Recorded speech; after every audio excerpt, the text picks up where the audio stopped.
Hello hi friends అందరికీ welcome to my channel Aaradhya simple life vlogs. ఇక్కడ మేము అందరం కలిసి అయితే తలుపులమ్మ తల్లి లోవలకి అయితే వెళ్తున్నామండి. ఆల్రెడీ థంబ్నెయిల్ చూస్తే అర్థమవుతుంది. ఇక్కడికి వెళ్ళడానికి తుని హైవే నుంచి లోపలికి అయితే కట్టాలి. ఇదైతే కొండ పైన ఇక్కడ ఆర్చ్ ఉంటుంది. దీని పక్కనే మేమైతే రూమ్ అయితే తీసుకున్నాము. మేము తీసుకున్న రూమ్ అయితే చాలా పెద్దది, చాలా బాగుంది. కాకపోతే వంటగది అయితే కొంచెం బాగోలేదు. రూమ్ పక్కన బాల్కనీ నుంచి చూస్తే చూడండి చాలామంది అయితే వచ్చారు. చాలా క్రౌడ్గా అయితే ఉంది ఆ రోజు. అండ్ ఇక్కడ మా బాబు అయితే హాయ్ చెప్తున్నాడు.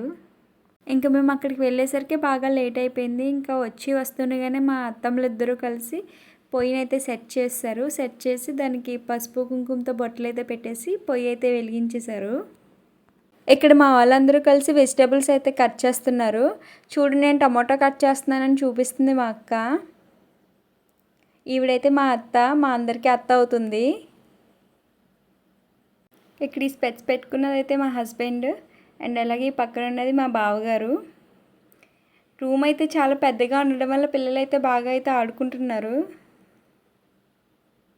ఇంకెంతసేపు మాకైతే ఇస్తావో, లోపల మీ అత్తాలు వంట చేస్తున్నారు, వెళ్ళి తీయని చెప్తుంది.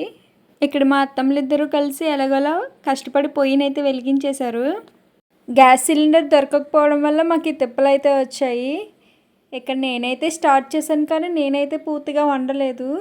ఫస్ట్ బిర్యానీకి అయితే పెట్టాము, ఒక పక్కన చికెన్ ఫ్రైకి అయితే పెట్టాము. ఇక్కడ బిర్యానీ మా వదిన అయితే చేసింది, నేను చికెన్ ఫ్రై అయితే చేశాను. ఈ చికెన్ ఫ్రై కోసం నేనైతే ముందే ఇంటి దగ్గర మసాలాలు అవి కలుపుకొని అయితే తీసుకొని వచ్చి ఇక్కడ జస్ట్ అలా ఫ్రై చేస్తాను అంతే. ఇక్కడ చూడండి, మా హస్బెండ్ వచ్చి ఇలా కాదు అలా చేయాలి, నీకు చేయడం రాలేదని చెప్తున్నాడు. తను చేయడు, కానీ నేను చేసే వాటికి ఎప్పుడూ ఏదో ఒక వంక పెడతానే ఉంటాడు. అండ్ ఫ్రై అయితే అయిపోయింది. బిర్యానీ కూడా ఆల్మోస్ట్ రెడీ అయిపోయింది. ఒక పక్క బిర్యానీ అయితే ఉడుకుతుంది, మరో పక్క ఫ్రై అయితే వేగిపోయిందని తీసేస్తున్నాను. చూడండి, ఫ్రైని అయితే పిల్లలు చాలా ఇష్టంగా తిన్నారు. ఒక పక్క మేము వంట చేస్తుంటే వీడియో తీస్తున్నామని మా అన్నయ్య వచ్చి చూడండి డ్యాన్స్ చేస్తూ కోడ్ని అయితే ఎలా చూపిస్తున్నాడో. ఇక్కడ మా వాళ్ళు తీసుకొచ్చిన నాటుకోళ్ళకి అయితే కాళ్ళు కడిగి వాటికి పసుపు అయితే రాసి బయటకైతే తీసుకొని వెళ్తున్నారు తల్లికి దండం పెట్టుకోవడానికి. చూడండి, అందరూ కూడా తల్లికి ఇలా దండం పెట్టుకొని కోడిని అయితే కోయిస్తారు. ఇంక ఇలా మొక్కుకున్న తర్వాత మా వాళ్ళు అయితే వెళ్ళి ఆ కోళ్ళని కోయించేసి చికెన్ అయితే చేయించుకొని వస్తారు. 4 కోళ్ళకి చూడండి ఎంత చికెన్ అయితే వచ్చిందో. ఇక్కడ ఇలా చికెన్ మటన్ చేయడానికి అయితే చాలామందే ఉన్నారు, కాకపోతే మనం దగ్గరుండి చేయించుకోవాలి. ఇక్కడ మా ఆడపడుచు అయితే పిల్లలతో ఖోఖో అయితే ఆడిస్తుంది. మా వాడైతే మధ్యలోకి వెళ్ళి అటు ఇటు పరుగులు పెడుతున్నాడు. ఈయనైతే మా మామయ్య హాయ్ చెప్తున్నారు. ఈవిడ మాకు అత్త అవుతుంది, ఈవిడ కూడా అత్తయ్యే. ఖోఖో గేమ్ అయితే అయిపోయింది. ఇప్పుడు మళ్ళీ ఇంకో గేమ్ స్టార్ట్ చేశారు వీళ్ళందరూ కలిసి. ఇప్పుడైతే మా అన్నయ్య అయితే ఆడిస్తున్నాడు వీళ్ళందరినీ. మేము తీసుకున్న రూమ్ అయితే మాకు చాలా పెద్దది అయిపోయింది. కాకపోతే ఈ ఆషాఢం వల్ల రూమ్స్ ఏమి ఖాళీలకి ఇంక ఇదే తీసుకోవాల్సి వచ్చింది. ఇక్కడ మా అత్తయ్య అయితే నాటుకోడి కర్రీ అయితే చేస్తుంది. అత్త హాయ్ చెప్పు అంటే కళ్ళు మండిపోతున్నాయి, ఇంకా హాయ్ అని చెప్పననేసి అంటున్నారు. ఇంకా అలా ఒక పక్క మా అత్త అయితే చికెన్ వండుతుంది, ఇంకొక పక్క పన్నీర్ కర్రీ అయితే వండుతున్నారు. ఆ రోజు ఎన్వి తినలేని వాళ్ళు ఉన్నారు, సో వాళ్ళ కోసం అయితే పన్నీర్ కర్రీ కూడా చేశారు. ఇంక ఇలా సింపుల్గా వంటలన్నీ కూడా ముగించేసుకున్నాము. ఇక్కడ మేము ప్రిపేర్ చేసుకున్న వంటలు అయితే ఇవే: paneer curry, white rice, raita and biryani. Chicken fry అయితే ముందే అయిపోయింది. ఇక్కడ చికెన్ కర్రీ కూడా ఫైనల్ స్టేజ్కి అయితే వస్తుంది. దాన్ని కూడా తీసుకెళ్ళి హాల్లో అయితే పెట్టేస్తున్నాము. ఇంక ఇలా వంటలన్నీ అయిపోయాక తినడానికి అయితే కూర్చుండిపోయాము అందరం.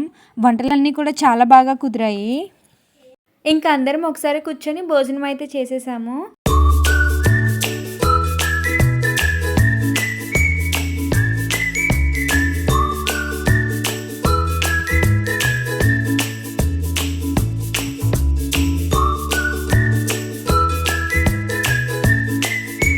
భోజనం అయిపోయాక దర్శనానికి అయితే వెళ్ళాము. మార్నింగ్ వెళ్ళడానికి గుడి ఖాళీ లేదని చెప్పారు. ఇంకా అందుకని మేమైతే ఈవినింగ్ అయితే వెళ్ళాము. ఈ అమ్మవారి విగ్రహం అయితే కింద అయితే ఉంటుంది. ఇక్కడ కావాలి అనుకుంటే మనం పసుపు కుంకుమ ఇలాంటివన్నీ కూడా పట్టుకొని వెళ్ళి పూజ అయితే చేసుకోవచ్చు. ఇక్కడైతే దర్శనం చేసుకొని మేమైతే కొండపైకి అయితే వెళ్ళాము. ఇదే కొండపైకి వెళ్ళడానికి ఎంట్రన్స్ గోపురం. ఇదైతే రీసెంట్గానే కట్టారు. పక్కన ఇంకా వర్క్ కూడా జరుగుతుంది. మేము వెళ్ళినప్పుడు అయితే అమ్మవారికి గాజులతో అలంకరణ అయితే చేశారు. చాలా అంటే చాలా బాగుంది కదా. దర్శనానికి టికెట్స్ కూడా చాలా రీజనబుల్ రేట్లోనే ఉన్నాయి. 50, 100, 150 ఆ రేంజ్లోనే ఉన్నాయి. ఇక్కడ అలంకరించినట్టే ప్రధాన ఆలయంలోని అమ్మవారిని కూడా గాజులతో అయితే అలంకరించారు. ఈ అమ్మవారు అయితే ప్రధాన ఆలయానికి పక్కనున్న మండపంలో అయితే ఉంది. కొండపై నుంచి కిందకి వ్యూ అయితే చాలా బాగుంది కదా, చూడండి. నైట్ టైం కొండపైన అయితే ఎవ్వరూ ఉండరంట. అలా ఎందుకు ఉండరో మీకు తెలిస్తే కామెంట్ చేయండి. ఇంకా అలా కాసేపు ఆ మండపంలో అయితే కూర్చొని కిందకైతే వచ్చేసాము. ఇక్కడ ఒకటి గమనించింది ఏంటంటే, కొండపైన కింద కూడా ఎక్కడ చూసినా సరే ఇలా బండి నెంబర్లు అయితే రాశారు. అలా ఎందుకు రాశారో మీకు తెలిస్తే కామెంట్ చేయండి. కిందకు వచ్చే దారిలో ఇలా షాప్స్ అయితే ఉన్నాయి. కిందన ప్రసాదం కూడా పెట్టారు వచ్చేటప్పుడు. ఇంకా కిందకైతే వచ్చేసి ప్రధాన గోపురం దగ్గర ఫొటోస్ అయితే తీసుకున్నాము. ఈ విధంగా మాకైతే తలుపులమ్మ తల్లి దర్శనం అయితే జరిగింది. వీడియో లాస్ట్ వరకు చూసి నచ్చితే లైక్ చేయండి. Thank you for watching.